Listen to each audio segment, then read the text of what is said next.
We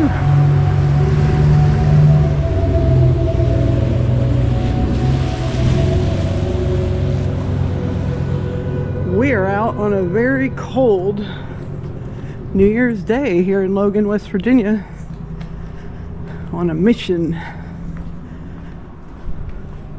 The streets are empty. We figured it'd be a great day to come do this story. Listen how quiet. You will never get this any other time.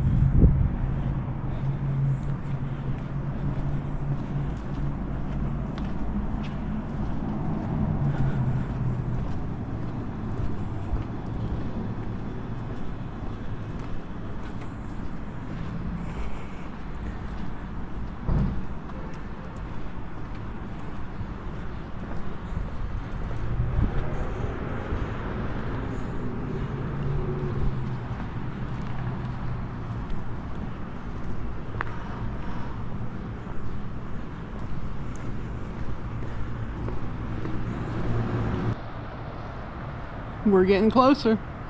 Logan County Courthouse, which is closed today, of course. How often will you see the street this dead? Today and Christmas. Yeah, today and Christmas. Not even the weekends, really, because everything's still open on the weekends. A lot of it.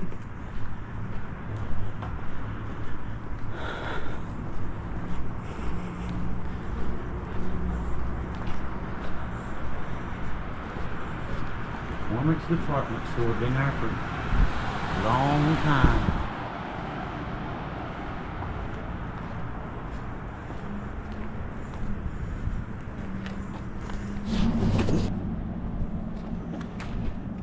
In memory of Princess Aracoma, who with her tribe made the first settlement in this valley, her death occurred about 1780, erected by Princess Aracoma Chapter, National Society of the Daughters of the American Revolution, May 1936. Most people that live in Logan have walked right past this memorial that stands, well, by the courthouse, like I pointed out earlier. It's a memorial for probably the most famous person in this county, Princess Aracoma.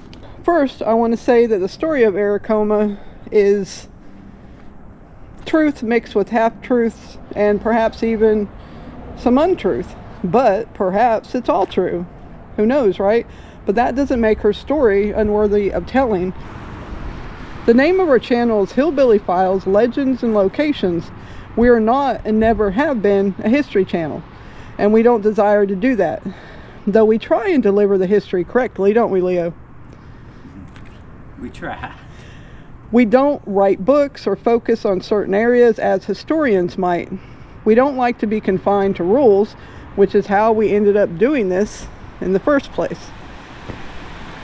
And unfortunately, when you fall into that historian category, you become held to certain rules that we're not interested in. So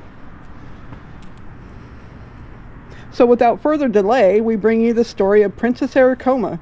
Now, this memorial here was, as I said, placed in 1936 by the Daughters of the Revolution.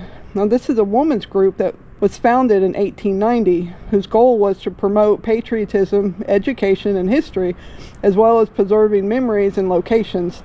On a side note, according to the county clerk in 1936, whose name was J. Green McNeely, this site was the exact spot a well was dug in 1920 by W.F. Farley. Now, I don't know why back then everybody went by initials, but it drives me crazy because it makes what I do a lot harder. Like, can we not just say the names? I mean, I'll just go by H and you go by L, right? Yeah. Makes sense. Okay. According to the clerk, it was dug to provide cooler water than they had access to at the time, but the pump didn't work right because they hit like a vein of salt that clogged it up. Also, in 1936 newspaper article, McNeely talked about a fire that destroyed the courthouse in 1912, which this is the courthouse, of course, right here, and it's been rebuilt many times. 5, yeah, that's what this sign is. I think it's more than that. About the Civil War. It burned during the Civil War. It got burned to the ground. McNeely also goes on to talk about, he talked about a fire that destroyed the courthouse in 1912. He said it was the coldest winter they had remembered, becoming known later as the Big Freeze. It froze all the water sources, so they couldn't put the fire out. He went on to say the river was frozen shore to shore. The snow was knee deep in the roads. Now keep in mind, that's not really normal for here. We get snow and whatever, but we don't get that kind of snow.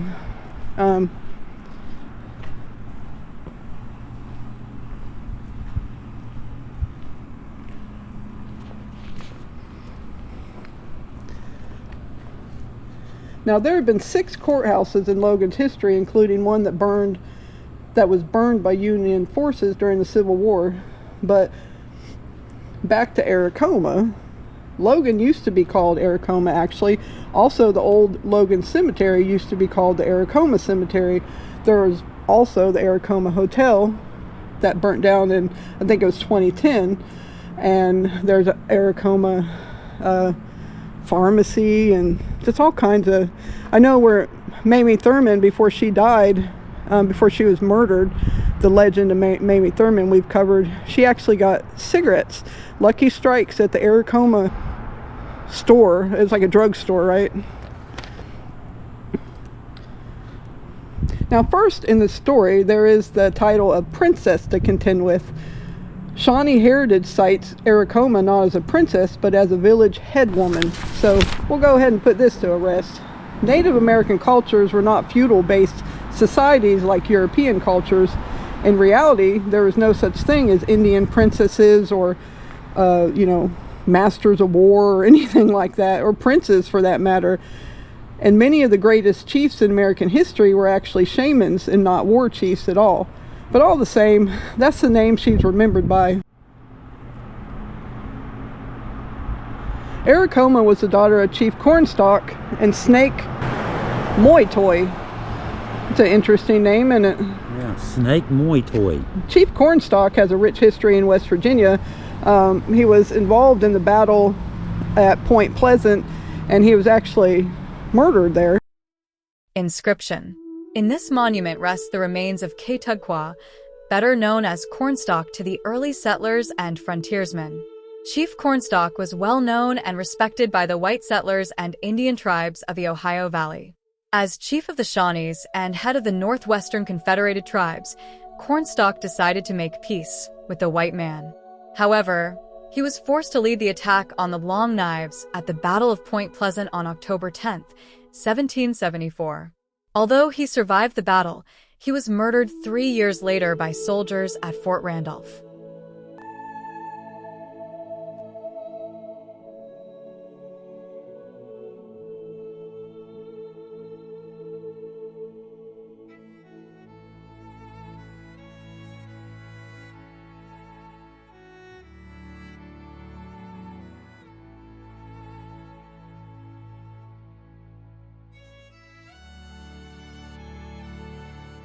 Which we would like to, well, we plan on getting down there this year and doing some locations and history on that.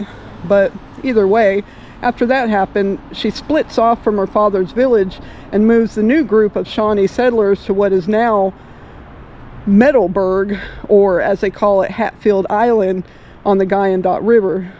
This is the site of the modern day Logan High School. Yeah. And her husband, is it Boiling or Bowling? I thought it was B-O-L-I-N-G.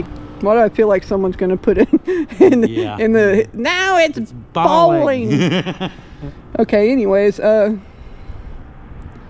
get back to him in a minute. Now, after they moved to this location on Hatfield Island, her and Boling Baker married in 1762 and have 7 children. And I don't know where this information came from, which kind of disturbs me a little bit because I don't know. Was there birth certificates? I have no idea. But they're listed, their children's names are listed as Laughing Water, Running Deer, Little Black Bear, Princess Raindrop, Snow Lily, and Patty. Patty. Yes, Patty. We have no way of verifying these names on our own. We just have to kind of go with what's out there. All the children died tragically young from smallpox in 1776. He was painted as a shameless horse thief who was overly quick to brain a child or scalp a woman.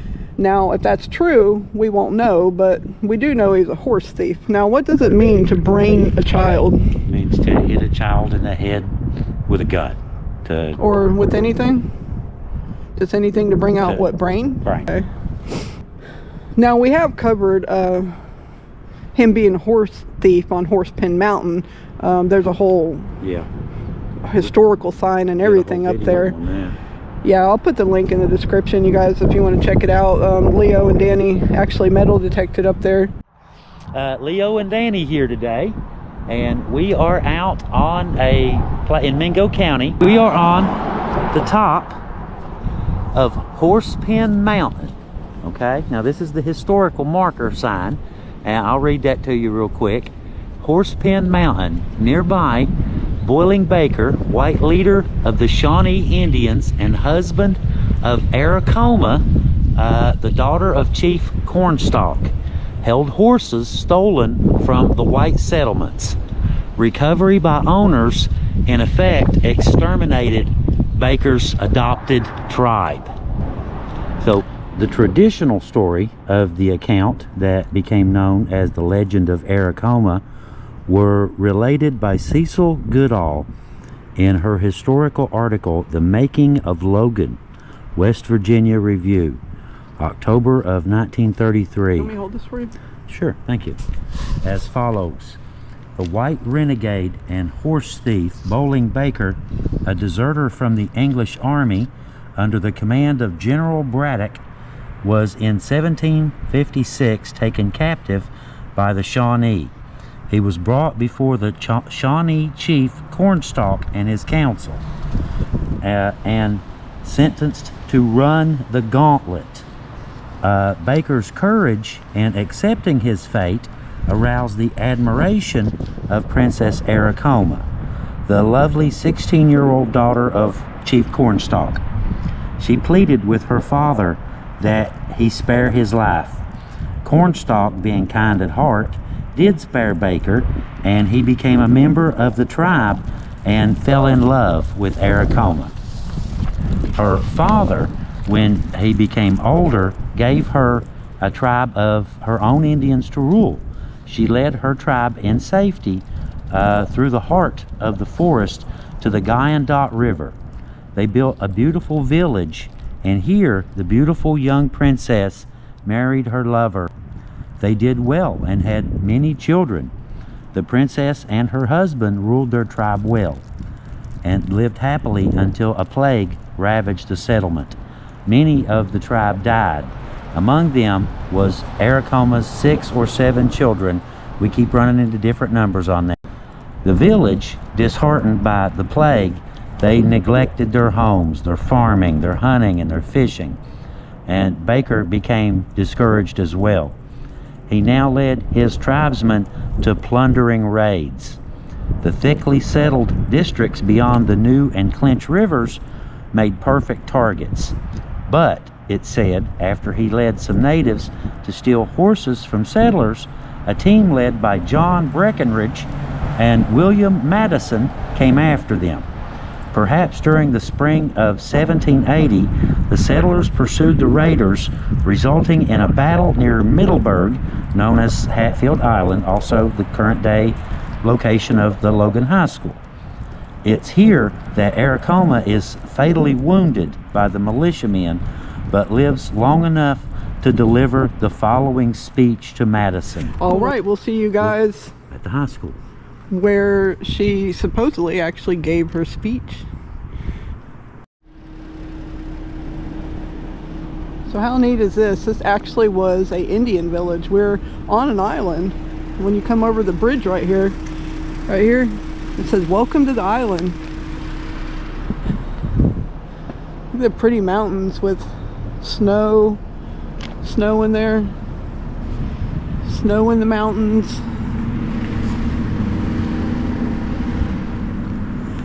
So I just want to show you kind of how this island works here, which I'm sure you know what an island is, but Just want to show you.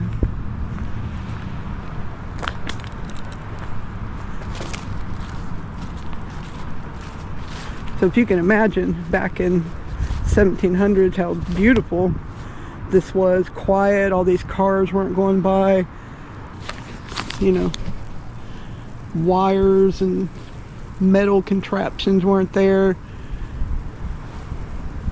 I mean, if you really just look around at the world, it's got so much, not only noise pollution, but sound pollution and light pollution. Just, this isn't the way we were meant to live. It's my feelings, but back to the story. Now, Aracoma, being fatally wounded by the militiaman, she lived long enough to deliver the following speech to Madison, who wrote it down. My name is Aracoma, and I am the last of a mighty race. My father was a great chief and a friend of your people. He was murdered in cold blood by the white when he came to them as a friend to give warning. Now she's talking about what happened at Point Pleasant in West Virginia, which Chief Cornstalk is buried there, actually. I am the wife of Paleface, who came across the great waters to make war on my people, but came to us and was made one of us. The great plague many moons ago carried off my children, and they lie buried just above the bend in the river. Bury me with them, with my face toward the setting sun, that I may see my people on their march to the happy hunting grounds. For your kindness, I warn you to make haste in returning to your homes, for my tribe is still powerful and will return to avenge my death. It's quite a speech, isn't it? So what happened to her husband? It is said that he was spotted in Logan as an old man who had came back to visit this area one more time before he died, and then he disappeared. But again, these are tales that have been passed on. So let's fast forward a bit. Oh, I didn't see you there. I'm not here. I was just looking around. It's hard to imagine this, you know, an actual Indian village. You know, and this island was. And if you look at it, it's the perfect place. You've got the Guyandotte River coming down. You've got a really good place to hunt. You've got places to fish. You've got all kinds of nice, really good ground. So I can see why they would choose this spot. But this section over here, where the town is, the downtown area, this is the school here on the island. But the section in downtown appears to be where the graveyard is. And the 100 block is where we will be going next. Real good reason. We'll tell you why when we get there. All right. You guys get to come along. I don't know if we can all fit in the Mustang. Yeah. But we'll try. I'm pretty sure the trunk seats 50,000. So we're good. Well, I hope we take 50,000 with us. That'd be nice. So the camera seats 50,000 for sure. Yeah. I don't know about the car.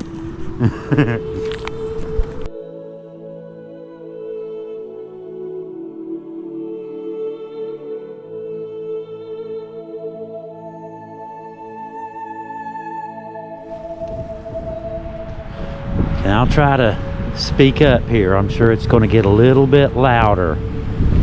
So right here is where I'm going, in this little parking lot right here. Now as Logan continued to grow and build, they came across numerous Native American remains all over the place, dating all the way back to around 250 BC, like I said earlier, that we know of. Now there are several old articles about them being found digging basements, fences, building houses, and so on.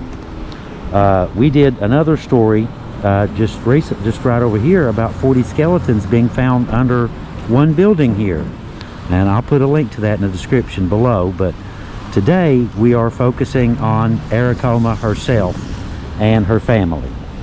According to the Logan Banner newspaper, an incredible sight was found while digging here, right there, in 1915.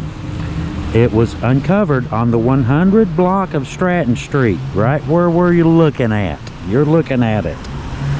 8 feet deep, considerably deeper than the other known Shawnee graves. In it was the skeleton of a young woman and a necklace of buckhorn beads. The string had rotted away, but the necklace was still arranged around the neck. The odd and haunting irony was that the skeleton was buried at the bend of the Guy and Dot, almost exactly where the old and half-forgotten stories had claimed was the final resting place of Princess Aracoma. Other items in the grave led townspeople and everyone involved to believe that this had to be Aracoma herself. Old articles from different time periods consistently repeat that one thing. Logan, named after Chief Logan, by the way, is built on many Native American graves. As near as we can tell, about 2,500 years worth.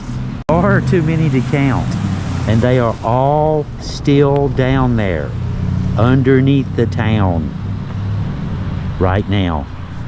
Now personally, I kind of wish they had left the name Aracoma. It just sounds really nice. But what happened to her bones is not known to us anyway. We couldn't find any information on them. But today we wanted to bring you guys out here and tell you this story and visit these locations and bring you guys along, because that's what we like to do. As for Princess Aracoma, rest in peace, Princess Aracoma. Wherever you are, your story and your legend live on. Now what you're looking at right there is the 100 block, right there where that big sign is. You can point at it. Right here. This is the 100 block of Logan. Anyway, so I guess we're gonna head on home. It's pretty cold and ready to been a long trip. Enjoy. It's been one day. Been a long trip. But we're looking forward to New Year. Me and Leo's going to be doing some traveling. Some things have changed in our lives that'll allow us to travel a bit more. We've had a rough year in certain aspects, you know, that we keep private, and it's looking a little better this year. So we'll see how it goes. But yeah, that is our dream, to branch out and travel and see and do, and really just to expand and grow the channel. So thank you for watching our video, and we will see you next time on the Hillbilly Files. Leo out. Leo out. And Heather out. Heather out too. See you guys later.